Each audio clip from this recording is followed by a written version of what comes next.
তার ছবি ভালো করে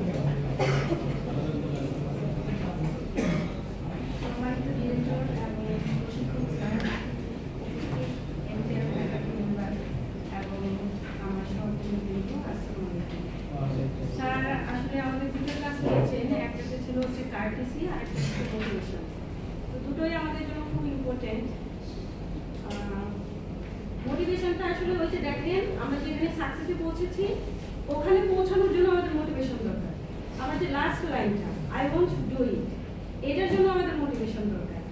আর এখন আমরা যে লেভেলে আছি আমাদেরকে মূলত মোটিভেশন করবে হচ্ছে আমাদের ম্যানেজমেন্ট। এখানে ছোট্ট একটা এক্সাম্পল দিতে পারি। ধরেন আমরা তো প্রাথমিকভাবে মনোনীত হয়েছিলাম মূলত হচ্ছে 100 জন, তাই না?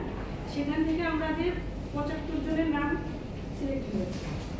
তারপর আমরা এখন আছি মেবি 74 জন।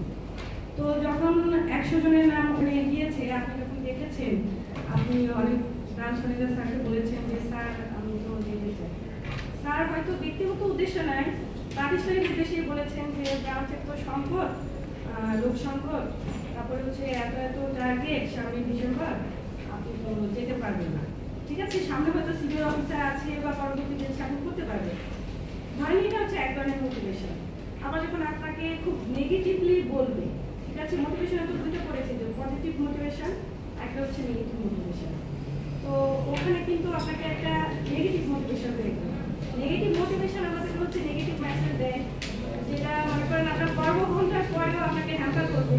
আর পজিটিভ মোটিভেশনটা আসলে অলওয়েজ আমাদেরকে পজিটিভ মোটিভেশন দেয়। আপনাকে যদি আপনার ম্যানেজার স্যার বা কেউ পজিটিভলি মোটিভেট করে বলে, সেটা বাসায় গিয়ে হচ্ছে 1 মিনিটের জন্য বা 2 মিনিটের জন্য ভাববেন যে না স্যার তোমাকে পজিটিভলি বলেছে।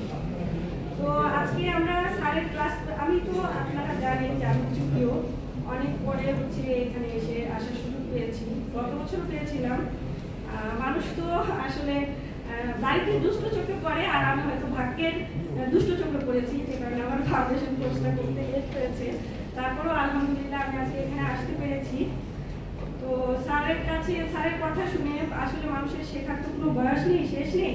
আমি যতই শিখছি, ক্লাস যতই যাচ্ছি, 2 দিন পর আমার কিন্তু ব্রাঞ্চ ব্যাংকিংটাই ম্যাক্সিমাম ছিল।